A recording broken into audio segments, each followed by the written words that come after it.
Tal como les habíamos anunciado, vamos a entrevistar, y es un placer recibirlo, a Yamandú Orsi. Nos faltaba conversar con él de cara a las elecciones, a esta segunda vuelta del próximo día 24, y la verdad que es un placer tenerlo aquí en el estudio de BTV. Gracias por venir. Gracias a ustedes. Voy a empezar por algo que hasta yo diría, no es eminentemente de la campaña, pero si yo fuera Yamandú Orsi, yo no sé qué tanto tiempo tiene para dedicarse a las noticias del día a día, de poder seguirla. Vos sabés que menos, ¿no? Sí, me estoy dando cuenta de eso. Realmente me lo imaginé. Salvo en la mañana que te pones al día, después entras en la lógica y te vas enterando, como me enteré acá de algunas noticias de la última hora. Sí, no, que me lo imaginaba. Pero hay un tema que a mí me ha escandalizado en estas últimas horas y la verdad quería compartirlo con el Yamandú Orsi persona. Porque me imagino también proyectándose como presidente, usted debe tener la intención de ser presidente, che, en mi gobierno me puede llegar a pasar. Venimos una semana terrible con asesinato de menores, pero terrible, 5 casos con algunos escalofriantes. ¿Tiene un rato para pensar cómo puedo atacar esto? Y si tengo la obligación de pensarlo. Y no tenemos, yo creo que quienes estamos en esta campaña, no tenemos más remedio que encontrar respuestas y soluciones a los problemas de la gente. No se escapa del análisis en cualquier lugar donde tú llegas el tema de la seguridad.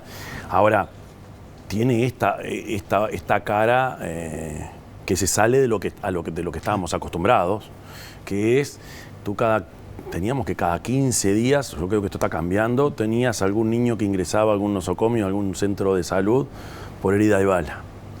En estos días nos sorprendió la cantidad y la seguidilla, ¿verdad?, de adolescentes concretamente o de niños. Evidentemente lo que se nos vino es bien diferente a lo que teníamos. Estoy hablando de que tenemos enfrente al crimen organizado, que tenemos enfrente al narcotráfico, que tenemos una violencia instalada que no la conocíamos. Y algunos avisaron que esto podía pasarnos. También hace falta mirar un poquito más allá de la frontera y yo que sé, ver lo que le pasó a Ecuador. Entonces, esto nos obliga también a que hablemos con otra altura y que no banalicemos la discusión. Claro, esto no es de rédito político. La verdad, yo no tengo herramienta para pensar que esto no le vaya a pasar a Yamandú Orsi siendo presidente. Ojalá que no, pero no veo por dónde. La situación está instalada. El tema es cómo tú respondes a esa situación. Y ahí. Ahora, ¿no obliga a una discusión mucho más profunda acerca de por qué un joven de 22 años con adicciones a las drogas llega a tener un bebé de 5 meses, puede hacer lo que hizo con su hija? El caso terrible de Jung. Digo, ¿no tendremos que empezar a revisar otras cuestiones vinculadas a la sociedad? Es que el y tema, derechos y obligaciones.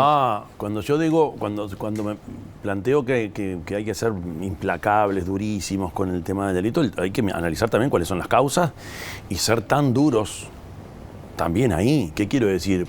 Por algo pasan estas cosas, lo que tú decías. Acá hay un problema de salud mental, hay un problema de desamparo absoluto y de falta, de pérdida de referencia con respecto a la vida y la muerte, ¿no? Entonces ahí cuando tú te enteras de historias de vida, y bueno, ahí te encontrás con situaciones que nunca te imaginaste que pudieran existir, donde la vida y la muerte poca diferencia tienen. ¿El Estado puede intervenir ahí? Tiene que intervenir. No, tenés que ser durísimo ahí, hay que estar atento a las señales que la sociedad nos da. Un niño que se cría en un ambiente de soledad, de desamparo, de falta de atención, sin que la familia esté ahí, pero tampoco el Estado, porque son niños que desertan o que no van a la escuela o que van cada tanto o que dejaron el liceo.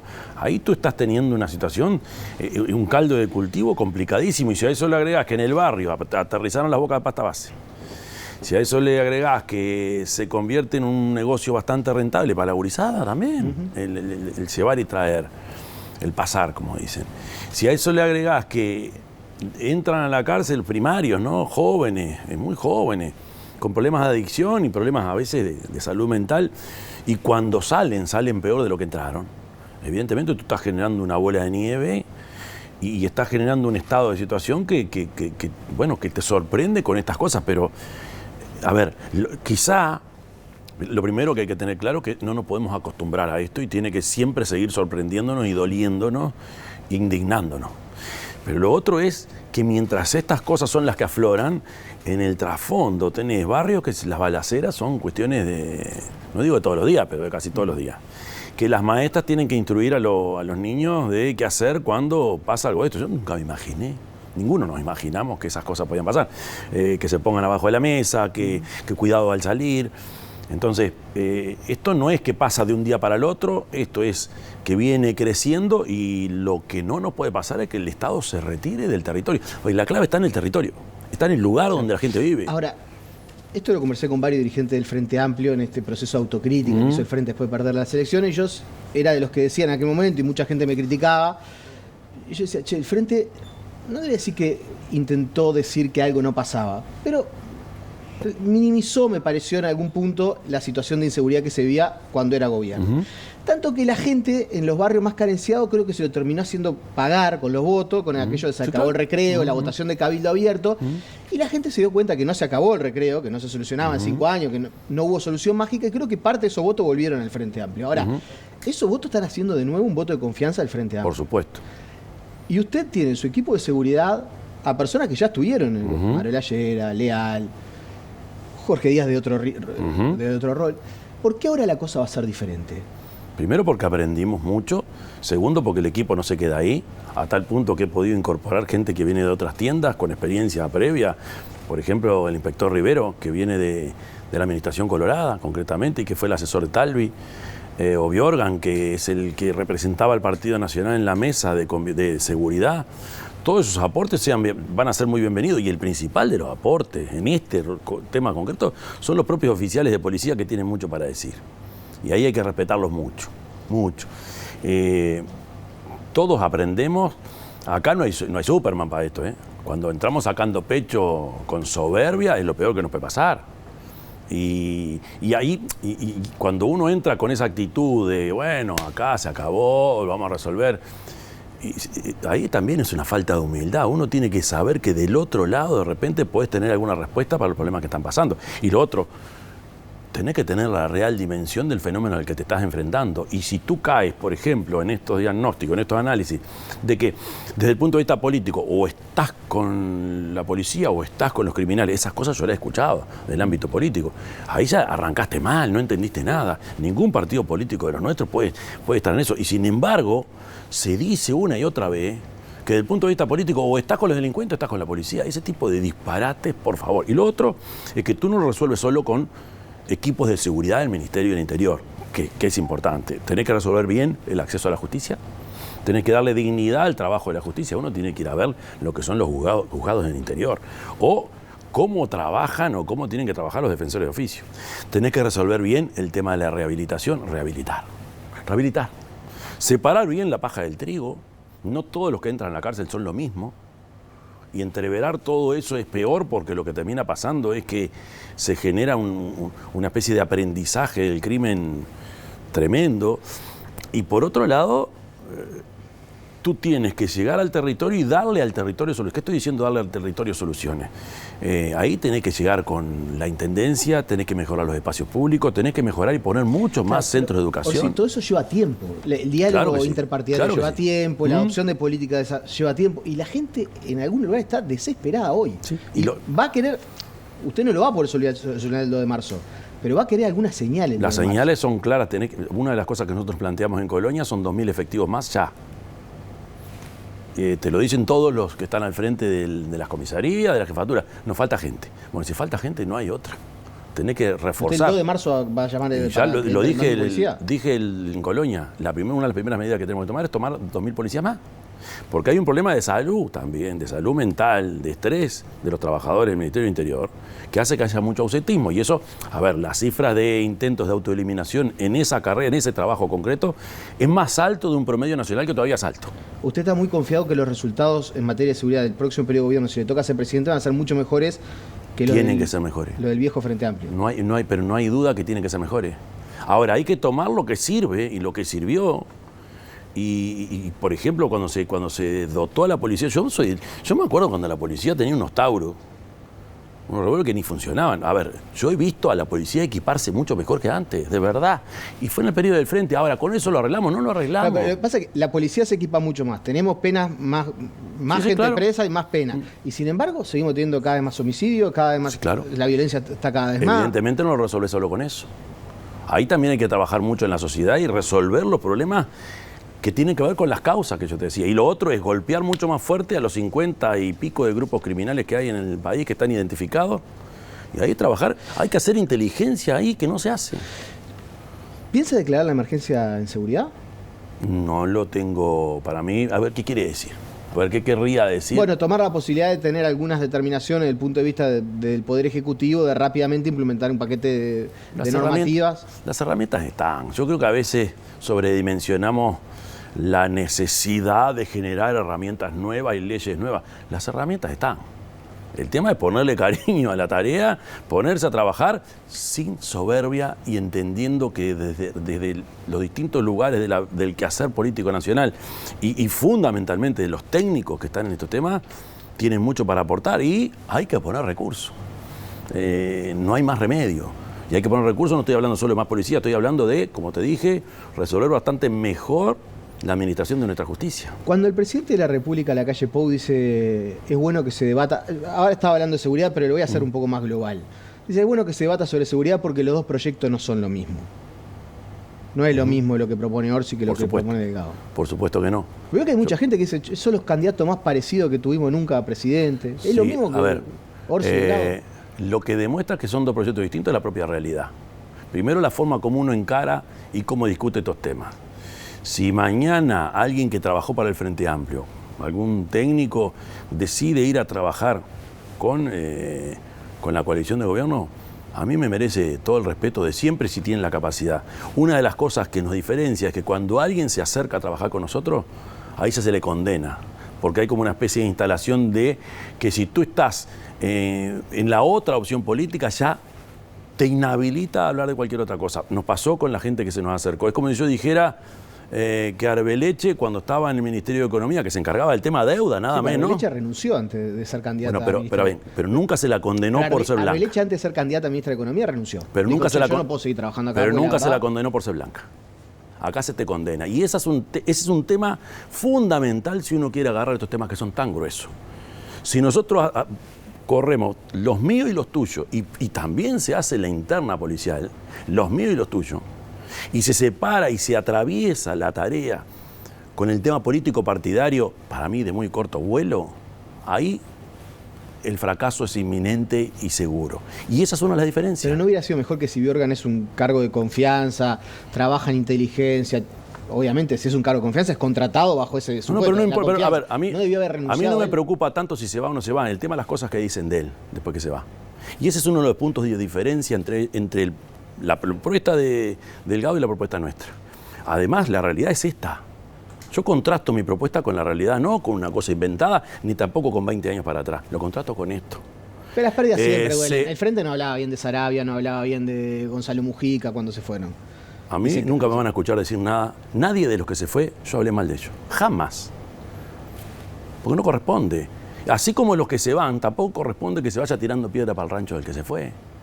Porque esta es la vida política. Ahora, estamos hablando siempre en el espectro de los partidos políticos nuestros, en la vida democrática. Entonces yo lo que digo es, hay un tema de actitud, de cómo uno va a enfrentar estos temas. Si lo vamos a hacer en cuestión de barra, los míos y los tuyos, pensando que esto lo resolvés en clave partidaria, ¡ay!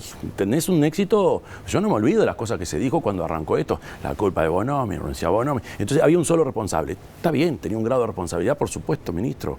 Ahora, jamás me van a escuchar a mí decir que los problemas de seguridad es de Heber, de Martinelli o Larrañaga. Jamás. Porque nunca un tema es de una persona sola. Ahora, si a la hora de conseguir el rédito político inmediato, los 3 votitos más, tú hipotecas la posibilidad de hablar en serio de estos temas, y claro, te va a ganar el otro, y el otro es el crimen organizado. El actual gobierno dice que el Frente Amplio participó de la mesa interpartidaria, pero que algunas cuestiones no la votó, después las incluyó en su programa de gobierno. Ahí el Frente también no tuvo un tema de cierta mezquindad por el asunto político. No, mezquindad no. Pensando en lo político partidario. Están 2 años diciendo que vos fuiste la culpa de todo, que tomaste todo para la joda, que incluso tú estás con la delincuencia, yo estoy con la policía. Te dijeron todo eso y un día te invitan a una mesa y me parece perfecto. Más vale que se den cuenta aunque sea tarde, ¿verdad? Sin embargo, en esa reunión cada cual tenía que venir con su propuesta y no podía conocer la de los otros. Si yo voy a una mesa de diálogo es porque estoy dispuesto a dejar una pilcha en la tranquera. Si yo voy y me llevo solo lo mío, y bueno, la conversación tiene un efecto y yo reconozco que fue un cambio de actitud positiva. Cambio de actitud, porque al principio era, hay orden de no aflojar, se terminó el recreo, ustedes están con los delincuentes, yo no me olvido eso. Entonces, ¿cómo tú pretendes que en una mesa te ganes la confianza? Sin embargo, el Frente algunas de esas cosas las llevó y otras no. E incluso el Frente planteó, a esto le faltan otras cosas, como por ejemplo el tema del lavado de activos. No puede pasarnos, y evidentemente estamos subestimando al enemigo que tenemos enfrente. No puede pasarnos que a medida que avanza el narcotráfico en este país, que ya no sos un país de tránsito, sino también de acopio, que las actividades sospechosas de lavado sean cada vez menos. Entonces, cuando el Frente en esa mesa plantea que hay que también avanzar por ese lado y se le dice que no, y bueno, yo no digo que la conversación no haya tenido resultado, pero las reglas tienen que ser, si tú vas a una mesa, estás dispuesto a conceder y a entender que el otro capaz que tiene una parte de verdad que tú no tienes. Le cambio de asunto. Usted pasa algo raro con Yamandu Orsi. En la interna del Frente, todo con lo... No, Yamandu es un tipo moderado, un tipo de diálogo. Y en el resto del sistema político, el Frente Amplio está corrido a la izquierda, dominado por los radicales, se murió el astorismo, no tiene casi representantes parlamentarios. ¿Qué tipo de gobierno vamos a tener si Yamandu Orsi es presidente? Como el que tuvimos en Canelones, donde dialogamos con todas las fuerzas políticas, donde pudimos convivir, por ejemplo, con municipios que no son nuestros, donde teníamos que ir a hablar a la Junta Departamental y conseguimos los acuerdos. Después venía la orden de Torre Ejecutiva que los acuerdos no se cerraban. Lo tenés que hacer siempre, como aprendí también a trabajar en el Congreso de Intendentes. A mí me respalda una historia y una trayectoria donde para mí es cierto y es claro que la verdad no la tengo en un puño. Y aprendo mucho de los otros. Con el Congreso de Intendentes le pegan porque dice que no se pudo poner de acuerdo con Cosa, claro, a ver quién era presidente. No, es que llegamos a un acuerdo que era lo mejor no asumir ninguno de los dos. Capaz que fue un error y sí, capaz que sí. Pero son discusiones que se dan. A ver, la pregunta era, ¿cómo hago yo para tejer acuerdo o cuál va a ser mi forma de gobernar? Es como dije recién. Donde me han visto trabajar, he sido siempre la misma línea. Por supuesto, tengo mis convicciones y mis planteos. Ahora, siempre hay que estar dispuesto a escuchar e incluso a conceder. ¿Y no va a ser un Frente Amplio escorado a la izquierda, volcado a la izquierda, más radicalizado? Y eso es lo que nuestro programa plantea, es lo que nuestra trayectoria nos indica, y son los 15 años de gobierno del Frente que mostraron que aquello, el cuco de lo que se venía y lo que podía pasar, la estabilidad, el equilibrio macroeconómico. Bueno, hoy no está Story, ¿no? No está Story, que fue un fiel en la balanza, reconocido por Antonio Mujica incluso. Pero estoy yo, y es mi palabra, y es mi compromiso, y es mi equipo. Ya empecé a armar un equipo. Cuando Donny lo tironeen de la izquierda, usted lo va a respaldar. Pero y somos parte de una fuerza política. Acá los tirones a la interna de los partidos políticos funcionan siempre. Y hay discusiones. Ahora siempre se sale en clave de lo que se resuelve en la fuerza política. Y así tiene que ser. Pues el otro día en la entrevista de O'Donnell me dice, no vamos a nacionalizar. Mientras yo sea parte del gobierno, mi opinión es que no se nacionaliza. Y en el programa del Frente no está el tema de la nacionalización. O sea que no se basa en nacionalizar. No, pero está eliminar el lucro. Está restringirlo o analizarlo. Ya se bajó la tasa de las AFAP en este país. Nadie se da cuenta. Se tomó una decisión y se bajó. ¿Y? Porque se consideró que era demasiado. Analicémoslo de nuevo. Capaz que llegamos a la conclusión de que así como pero está mal redactado entonces eso de eliminar el lucro.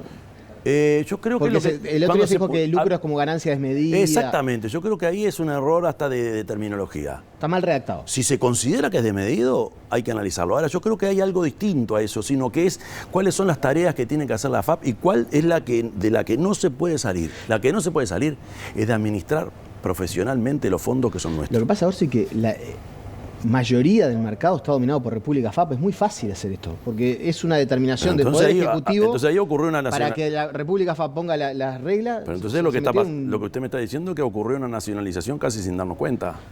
No, sin darnos cuenta, no, porque creo que fue desprofeso esto. Es que el uruguayo es así. Confía en las empresas del Estado. La mayoría, por algo vamos a la República. Es porque es así, porque hay una tradición. Entonces, no hay que asustarse tampoco con las discusiones. Acá la ciudadanía ya laudó, las AFAP quedan. Ahora, ¿no vamos a revisar cómo funciona nuestro sistema de previsión y de jubilaciones? ¿A quién se le ocurre no analizarlo? O sea, pero el programa Frente Amplio también habla de los 60 años. Claro, y yo estoy de acuerdo. Por supuesto que si acá se puso a barrer todo el mundo a los 65. En el mundo es Bueno, no es distinto. salvarre porque es escalonado. No, incluso se puso alguna excepción.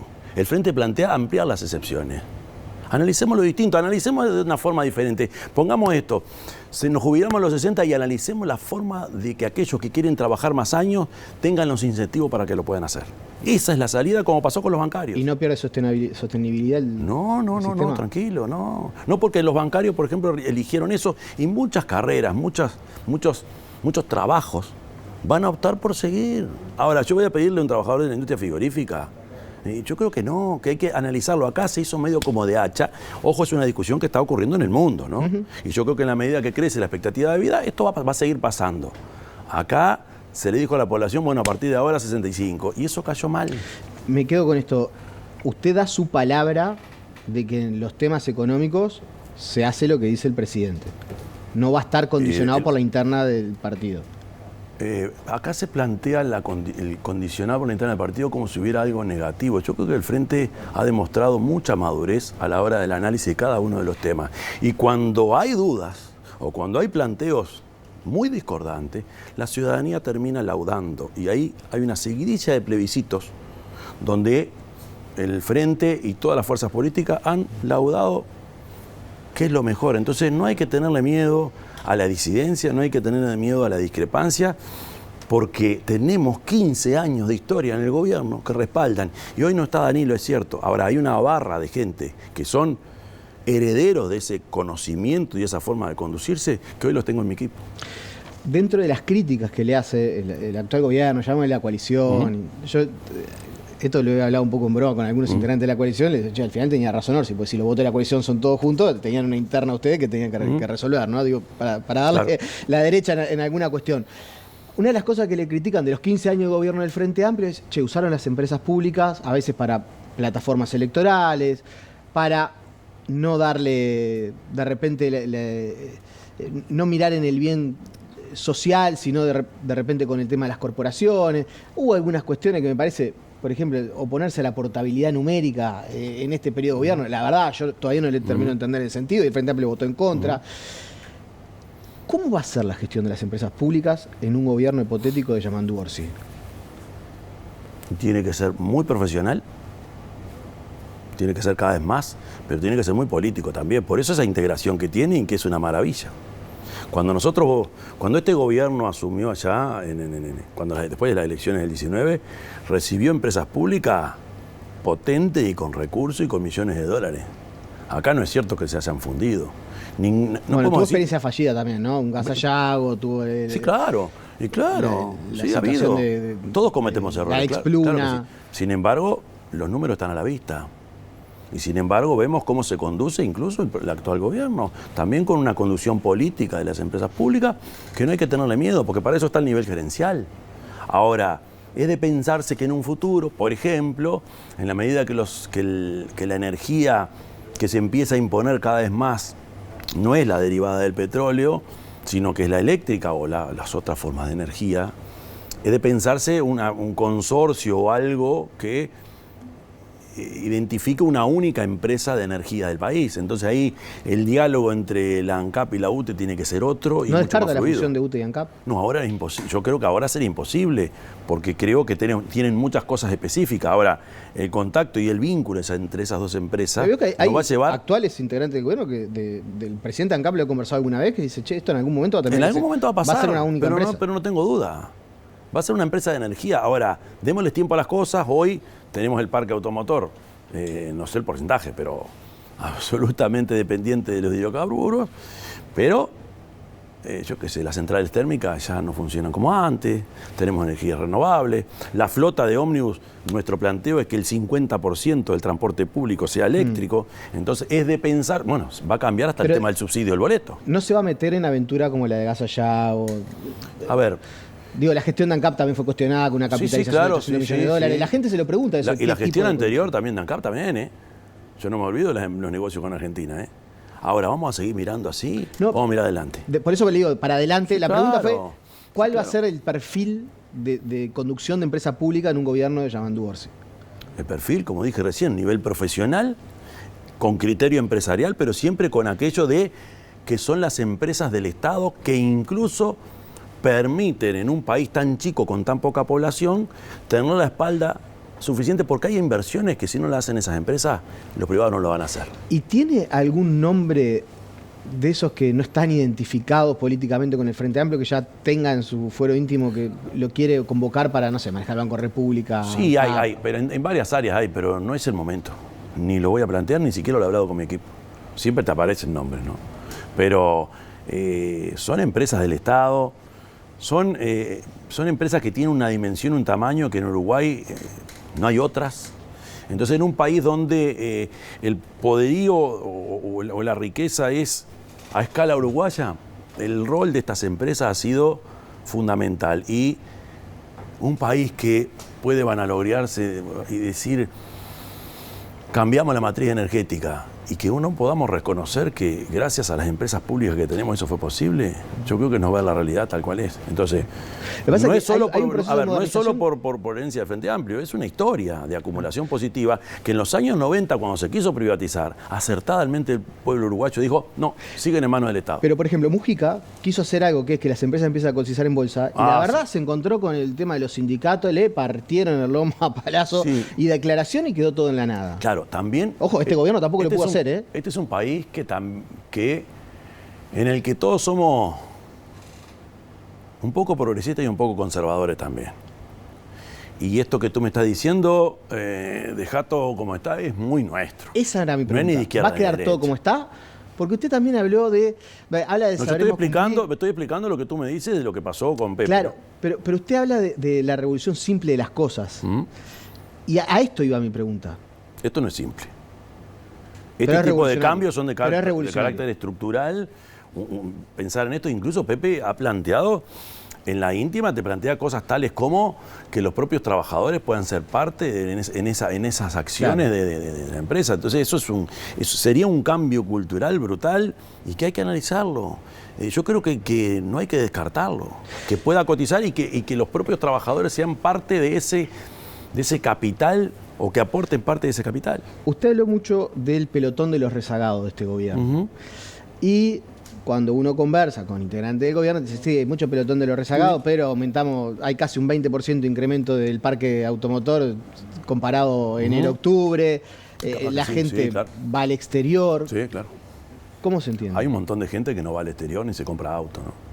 La desigualdad aumentó. Si yo tengo que la pobreza infantil pasó de un 17% a superar el 20%, es un dato que rompe los ojos. La desigualdad aumentó mucho. Sí, pero también si se venden 7.000 autos por menos es que compran solo los Mayagoro. No, pero yo no estoy diciendo... No, pero el tema de la compra de vehículos no es de los Mayagoro. No, yo creo que hay artículos que se han puesto bastante más accesibles para la clase media. Una clase media que supo construir y fortalecer nuestro Frente Amplio en los primeros años del siglo XXI. De verdad. Y hay que mirar los índices de cómo creció este país en los años que le tocó gobernar el Frente y cómo crece ahora, que es un 1% anual. Más allá del crecimiento, lo que sí ha pasado, hay un aumento de la desigualdad. El índice Gini, del que tanto se hablaba, no se habla tanto ahora, porque hemos empeorado. Entonces, yo no digo que todo el mundo esté mal, no digo que el 95% de la gente esté peor, no. Lo que estoy diciendo es que lo que les iba mal, le va cada vez peor, y lo que les iba muy bien, le va cada vez mejor. Sobre el tema del crecimiento tenía casi que un capítulo para hablar, se me va la entrevista, pero digo, yo lo he escuchado a usted, lo he escuchado a otros economistas del Frente Amplio. La realidad es que el país crece al 1% de hace 10 años prácticamente. Sí, desde el año 15 para acá. Inclusive en el último gobierno del Frente Amplio. Y también es verdad que este gobierno tuvo la pandemia, hizo caer más del 7% del PBI, y la sequía que generó que el año pasado el aumento fuera marginal, casi el 0,4%. Pero fuera de esos dos eventos, pandemia y sequía, este año el crecimiento seguramente cierre por encima del 2%, 2,5%, bastante cerca de lo que usted quiere. Sí, pero en realidad, después de la pandemia, hubo países vecinos que les fue mucho peor que a nosotros en la pandemia. Sin embargo, nosotros crecimos mucho menos que ellos. Somos los últimos de la fila después de Bolivia. Entonces, Argentina un desastre, pero creció más que nosotros. Mirá. Brasil, Cayó por mucho supuesto. más también, ¿no? A ver. Bueno, está bien. Bueno, A si ver. caes 50, más fácil crecer 20 que si caes 7, crecer Pero todos 7. tenemos la historia del desastre que es Argentina, ¿no? Yo Sí. por poner un ejemplo nada más, no crecimos tanto. E incluso se planteó este gobierno que el salario del año 24 iba a ser el del año 19. Ay, perdón. ¿Cuánto perdimos ahí? Entonces, de verdad crecimos poco y tuvieron la oportunidad de crecer más. Y para que sea el Y de 3%, ¿cómo se verdad hace? el reparto o la distribución de ese crecimiento fue bastante desigual. Bastante desparejo y bastante más desparejo que antes. Y para crecer el 3% y hacerlo con inclusión, ¿cómo se hace? Bueno, ahí lo que tienes que hacer son dos cosas. Primero, hacer crecer la economía y tenés distintos rubros. Y ahí tenés que acercar la ciencia y la tecnología y la innovación a la producción nacional. Ahí hay que respetar mucho la academia y respetar mucho los institutos. Ahí tenemos que hacer crecer la superficie que se planta de arroz. Ahí tenemos que hacer crecer la cantidad de nacimientos de ganado en este país. Tenemos que mejorar la genética y ser vendedores de genética. Tenemos que mejorar el riego en este país, que no existe, que tenemos una ley de riego y nunca se reglamentó. Ahí todos tenemos que hacer mea culpa. Cuando viene la sequía nos acordamos. Ahí tenemos que hacer crecer y fortalecer la producción lechera, porque uno de los problemas que tiene es que cuando el precio internacional baja, lo que le pasa es que no tienen tierra, y ahí colonización tiene que venir a dar una mano. Ahí tenemos que potenciar lo que se generó a partir del Frente Amplio, pero que este gobierno lo supo capitalizar, que es la venida de empresas multinacionales dedicadas a las TICs y a la venta de datos, como Google, por ejemplo. Ahí tenemos varios canales por los cuales hacer crecer la economía y tenemos que apretar el pie en el acelerador, también la industria farmacéutica, las ciencias de la vida. Ahora, eso implica invertir bastante más en ciencia y tecnología y escuchar bastante más a la academia de los científicos. Una lástima que aquello que fue el GACH, que se instaló, después se haya apagado como se apagó. Y que incluso la inversión en ciencia y tecnología haya disminuido un 0,2. ¿Piensa convocar GACH en algunas áreas? Yo creo que hay que convocar bastante más a los técnicos y a los científicos para vincularlos al crecimiento del país. Y ese es uno de los capítulos. El otro capítulo es que mientras tú haces crecer y aprietas el pie en el acelerador y buscas inversiones, porque hay que dejar que vengan inversiones y hay que salir a vender en un mundo donde ya no te hablan de TLC, y hay que generar una inteligencia diplomática mucho más potente, no tenemos más remedio. Lo otro que tienes que hacer es generar la matriz de protección social adecuada a los tiempos que corren y mejorar algunas cosas que, por ejemplo, si no resolvemos bastante mejor el tema de la niñez y la infancia, la adolescencia, y eso todo el mundo está de acuerdo, ahí compartimos todo, se nos va el tren. En un país donde no crece la población desde el punto de vista vegetativo, tenemos un problema. Casi que a manera de ping-pong. ¿La victoria de Trump cómo le cayó? Y como allá Estados Unidos es tan raro, y hay tantos Estados Unidos ahí adentro, los sectores de poder son tan variados, y como, por supuesto, desde el punto de vista filosófico uno puede tener coincidencia y discrepancia, ahora cuando un presidente electo como Trump en los Estados Unidos te dice yo voy a terminar con todas las guerras y no voy a empezar ninguna, digo, bueno, yo creo que no todo es blanco o negro. Se le abrió una cuota de esperanza. Pero en realidad también, si es electo, y aparte estas elecciones fueron bastante calmas, ¿no? A diferencia de las anteriores, yo creo que hay alguien que es electo por la vía democrática, siempre es una buena noticia. ¿Le gustaría conversar con él si es electo?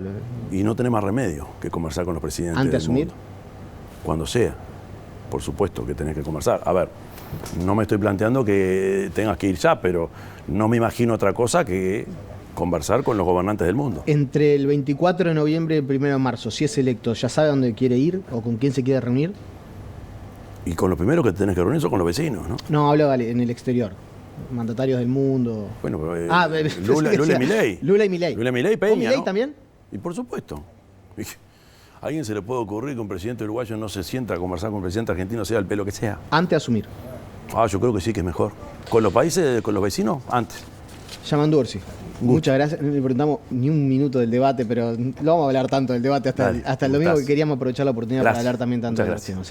La verdad, un verdadero placer. La pausa y seguimos aquí en BTV Noticias.